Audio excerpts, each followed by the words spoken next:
My name's Alex Carter. I used to think the ocean was a blank canvas. Endless, sure, but waiting. Waiting for us to sketch in the lines, to name things, to make it familiar. But in 2023, the ocean reminded me it doesn't care about our maps. That year, I signed on to the Nautilus 7 dive into the Mariana Trench, a 7-mile descent into a place where light dies, where time folds in on itself, and the pressure outside could crush steel like paper. I didn't go for science or discovery. I went because my sister, Jen, was dying. Leukemia, stage 4. The kind of diagnosis that whispers like a countdown in your ear. One dive, one paycheck. That's all I needed. A miracle wrapped in steel. They told me it would be routine, in and out. Chart new rock formations. Collect a few samples. Smile for the sponsors. But the trench wanted something in return.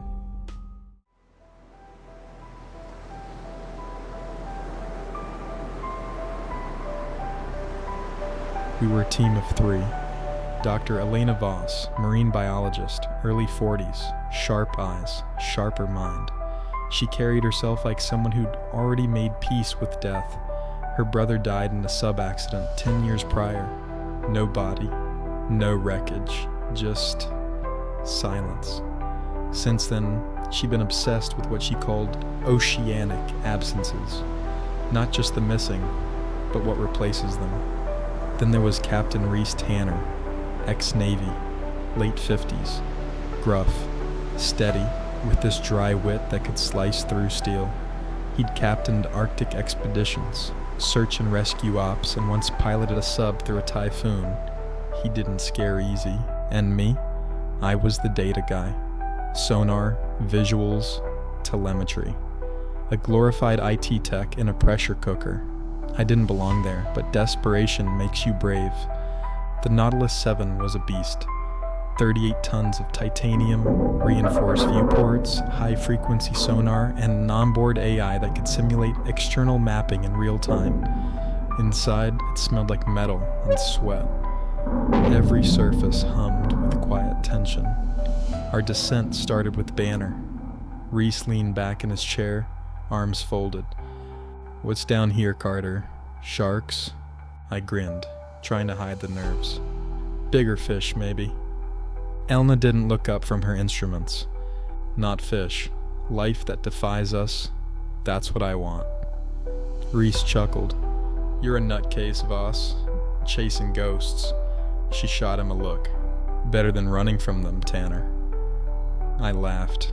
We all did. For a moment, it felt like a team.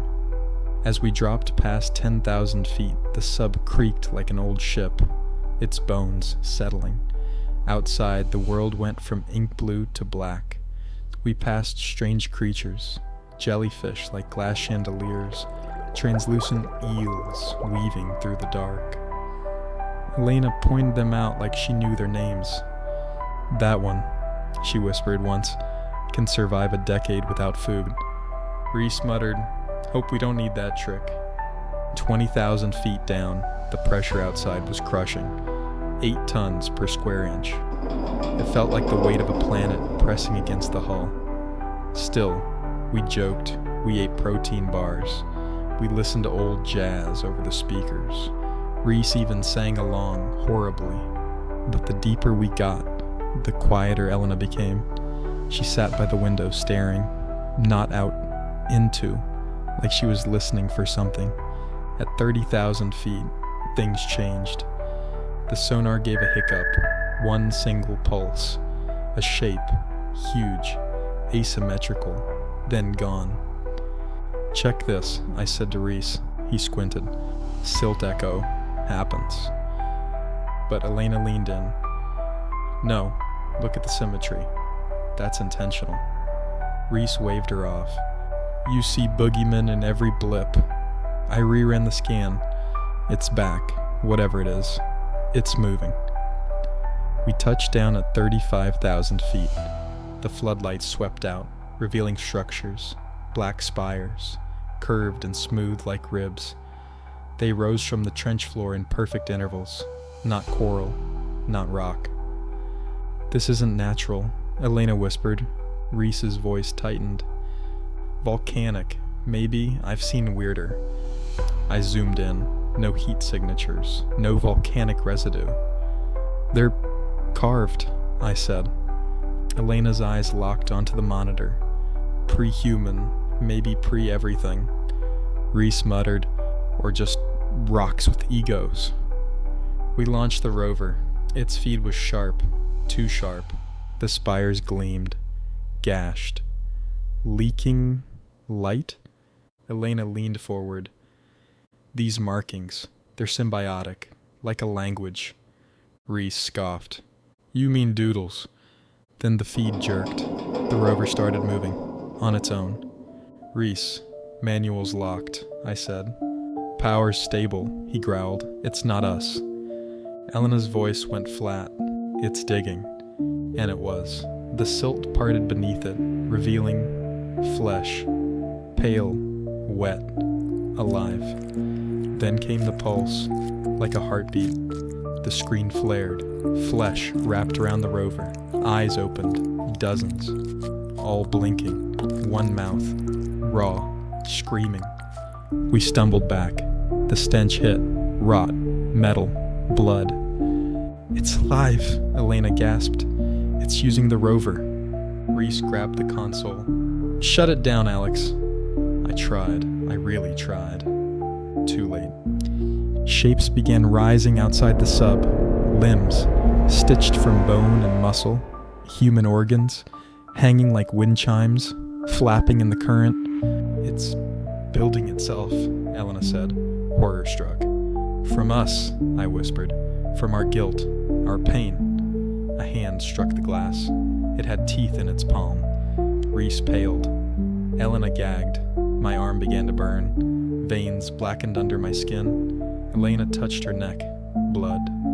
Reese's hand split open. Black ichor leaking. What's it want? Reese growled. The spires changed. Faces appeared. My sister Jen, pleading, crying. Then Reese's old commanding officer.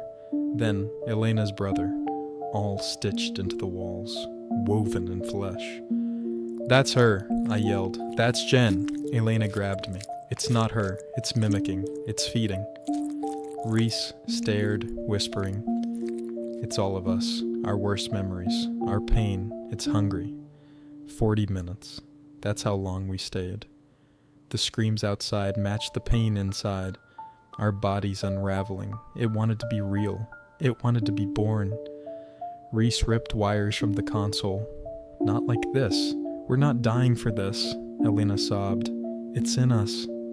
Then, the sub jolted. The lights cut out. Silence. When we surfaced, 20 hours had passed. The retrieval team found us drifting 2 nautical miles from the drop point. Lights dead, comms fried, and pressure seals somehow intact. I don't remember the ascent. None of us do. 1 second we were screaming in the dark.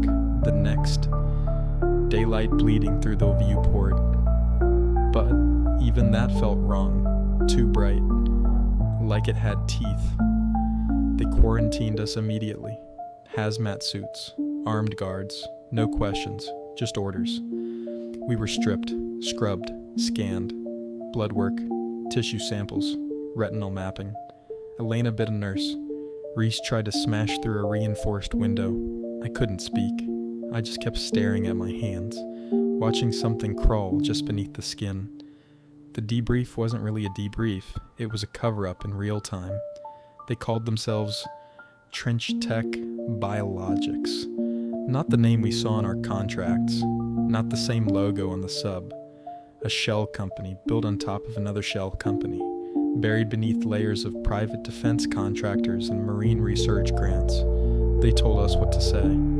Unknown seismic activity, communication failure, minor psychological stress from isolation. They gave us NDAs thick enough to stop a bullet and wired hush money into accounts we didn't remember giving them. Enough to vanish. Enough to forget. We weren't allowed to speak to each other. Ever again. Reese got reassigned. Then retired. They told me Jen's treatment was paid in full, that her recovery was a statistical anomaly. And when I asked about the spires, the signal, the thing we found, they smiled. You didn't find anything, Mr. Carter, but I know they kept it.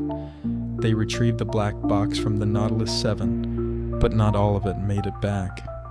I know, because the sonar logs from that last hour, the ones I'd copied onto my private drive just in case, they disappeared from every single backup I owned, like they were never there.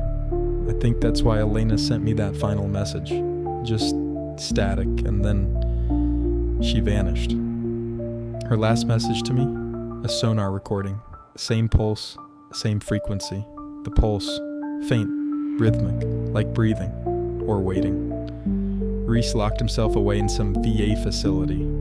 Rumor is he can't sleep.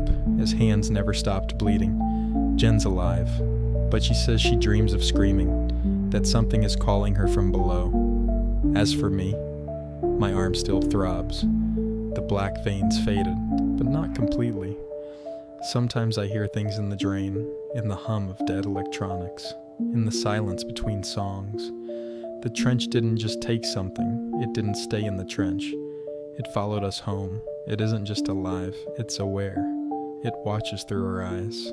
It pulses beneath our skin. And I think it's still learning, not evil, not sane, just the beginning of something we were never meant to find.